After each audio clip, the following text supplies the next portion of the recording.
discuss about the topic complex analysis integration part. Recently जो हम लोगों ने पहले डिस्कशन किया था वो complex analysis का differentiation part था. Now let's start the complex analysis integration part. In this topic, first we start with the line integration in the complex plane. The line integration in the complex plane actually can be defined with the help of this figure. Suppose we have a curve y is equal to fx, and this is x-axis, y-axis, the origin O. Let this curve y is equal to fx. Suppose let this be a curve. This curve C, let this curve C be divided into n points. A, whose coordinates is the point is P0, the coordinate is Z0. Similarly, the point P1, the coordinate is Z1, and then Pi minus 1, Pi, and so on, Pn. So the curve C is divided into n points, point P0, P1, P2, and so on, Pn. The initial point is A, whose coordinate is Z0, and the end point is Pn, which is B.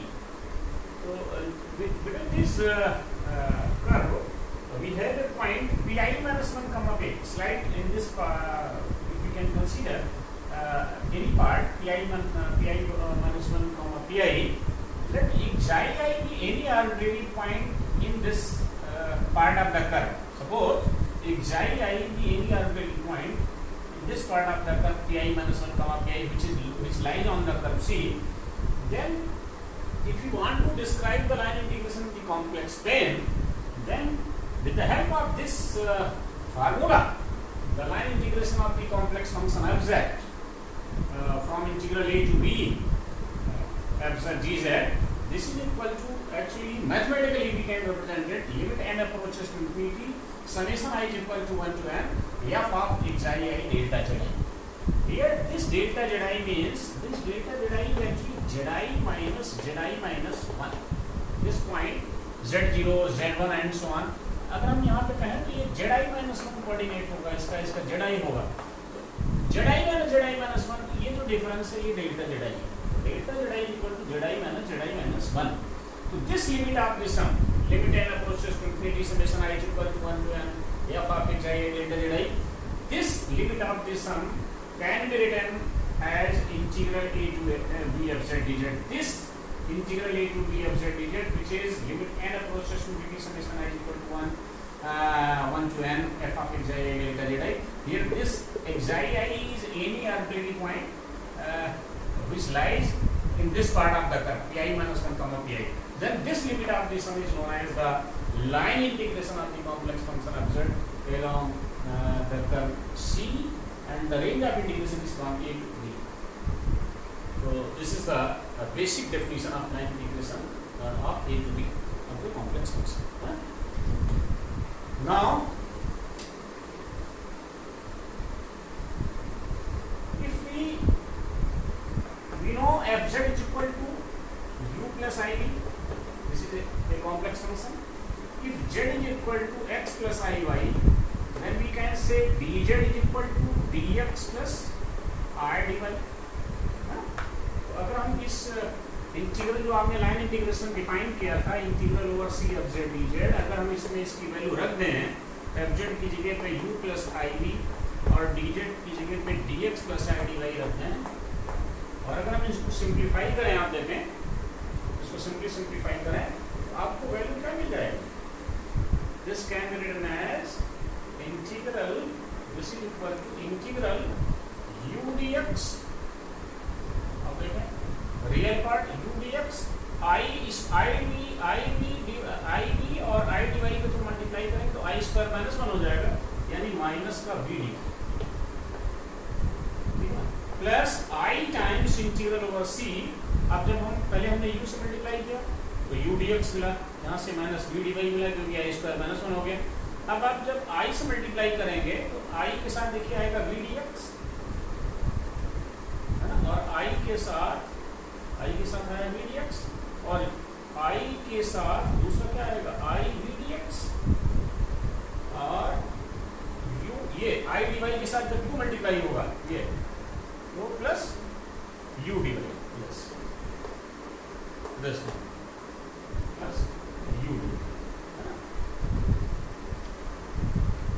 देखिए आपको u dx minus v dy मिला, क्योंकि आई square minus 1 हो गया। i के साथ जब आपने मल्टीप्लाई किया तो v dx, और ये वाले i के साथ जब आपने मल्टीप्लाई किया तो u dy, ये हो गया i integral c v dx plus u dy। तो आपने देखा कि जो कॉम्प्लेक्स फंक्शन का जो लाइन इंटीग्रेशन c है, ये बाद में जो आपने इसको सिंप्लीफाई किया तो आपको क्या मिला, आपको line integration of a complex function जो है वो आपका दो इंटीग्रल में ब्रेक हो गया। क्या? The first one is this and the second one is this. तो you can say the line integral of a complex function can be reduced into the line integration of two real functions. क्योंकि आप देखें तो ये part और एक ये part, ये दोनों रियल फंक्शंस कहे जाएंगे, मतलब ये कहा जाएगा कि दोनों रियल इंटीग्रल अलग अलग डिफाइन करा। इसका मतलब आप ये कह सकते हैं कि कॉम्प्लेक्स फंक्शन का जो लाइन इंटीग्रल है वो दो लाइन इंटीग्रल के फॉर्म में रिड्यूस हो जाएगा। तो this is the you can say the line integral of a complex function is reduced into the line integral two line integral of real functions, है ना। तो this is the and this is ये actually integral over C F Z dz के बराबर ये लिखा है। यहाँ से आप लिखेंगे रिजल्ट के बारे में आपकी बात कर सकते। दूसरी चीज ये है, मेन चीज है कि हम ये कह सकते हैं कि अगर एक ही पाथ है, ये 2 पॉइंट्स आपके लिए याद करने वाला है कि अगर एक ही पाथ ऑफ इंटीग्रेशन यूज किया गया है तो integral over a b f z dz जो है वो minus times b to a f z dz होगा। कहने का मतलब ये है कि अगर हमने लोअर लिमिट और अपर लिमिट की वैल्यू अगर हमने उसकी पोजीशन चेंज कर दी तो निगेटिव टाइम्स हो जाएगा, यानी integral a to b f z dz जो है वो minus times integral b to a f z dz होगा। लेकिन ये होगा तभी जब एक ही पाथ ऑफ इंटीग्रेशन यूज किया गया होगा।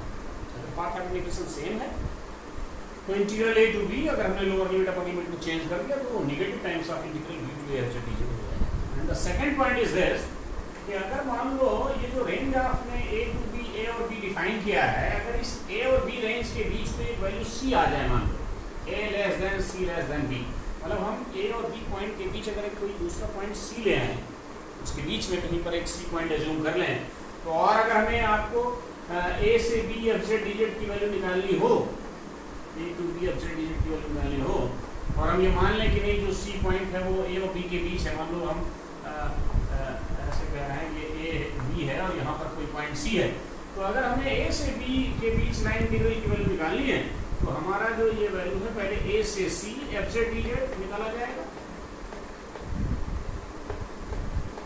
प्लस c से b। This is simple thing. First we calculate the integral a to c f z dz and then c to b।